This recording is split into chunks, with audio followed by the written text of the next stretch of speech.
کیا آپ جانتے ہیں کہ دنیا میں مسلمانوں کا ایک ایسا ملک بھی ہے جہاں پر 1.5 لاکھ سے زیادہ مسلمانوں کو مارا جا چکا ہے۔ 1.5 کروڑ سے زیادہ مسلمان اس وقت بے گھر ہیں اور مرنے والوں میں زیادہ تر سنی مسلمز ہیں۔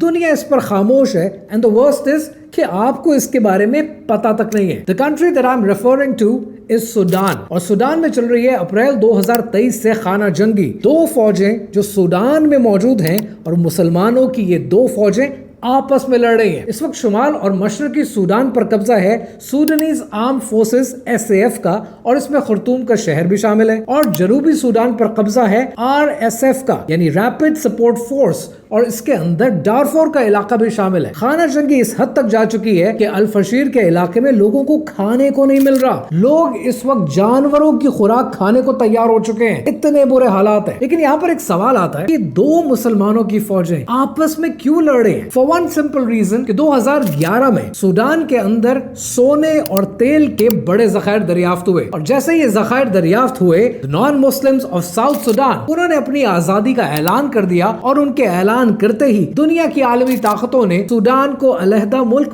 مان لیا۔ ہے نا کمال کی بات؟ لیکن اس وقت جو خانہ جنگی چل رہی ہے یہ پورے سوڈان کو اپنی لپیٹ میں لے چکی ہے، اور سوڈانیز کو سپورٹ کرنے کے لیے دنیا کی آدھی عالمی طاقتیں RSF کو سپورٹ کر رہی ہیں اور آدھی طاقتیں SAF کو سپورٹ کر رہی ہیں، کیونکہ سب کو تیل چاہیے، سب کو سونا چاہیے، اور لڑنے کے لیے مسلمان کو ہی مسلمان کے آگے لا کر کھڑا کر دیا گیا۔ یہی دنیا کی عالمی طاقتوں کی سب سے بڑی چال ہوتی ہے، اسی لیے وہ آج ہمیں ہم سے بہتر سمجھتے ہیں، اور وہ جانتے ہیں کہ کس کو کہاں استعمال کرنا ہے۔ شاید اس لیے فیض نے کہا تھا جو ان کا ہمارے بارے میں یقین ہے کہ جو بگڑے تو ایک دوسرے سے لڑا دو، ذرا ایک روٹی کا ٹکڑا دکھا دو، یہ چاہیں تو دنیا کو اپنا بنا لیں، یہ آقاؤں کی ہڈیاں تک چبا لیں۔